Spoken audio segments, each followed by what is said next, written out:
ndị Igbo na-atụ n'inu wee sị na ebulozu onye ọzọ dịka ihe bụ ọgwụ nkwụ, and the mind you na ndị Igbo tụkwa n'inu si na o metụ imi o metụ ọnụ.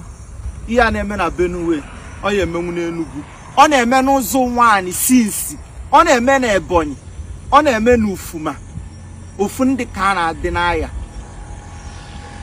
Nurse ndị Benue, ndị ihe a metụta, my condolence to family loss to their loved one. Amarom ka m esi kwuo, ọkụ nwụsị m arụ. Onye ka m na-agwa everybody onye ọbụla nọ na Nigeria, atụkwana anya na o nwee ihe this government ya emele fanụlọ ebe a for you nke iji ka Fabia iwelu. Ebe ọbụla ị nọ, just be wise, check your environment.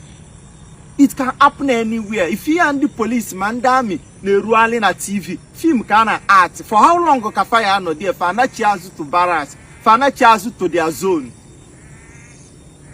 And the government emega anyị nke bụ na agwazi anyị n'ụdị ya anụnwa me ihe anyị ga na-egezi ntị na elulo 100 na ọ na-emelivu emeli.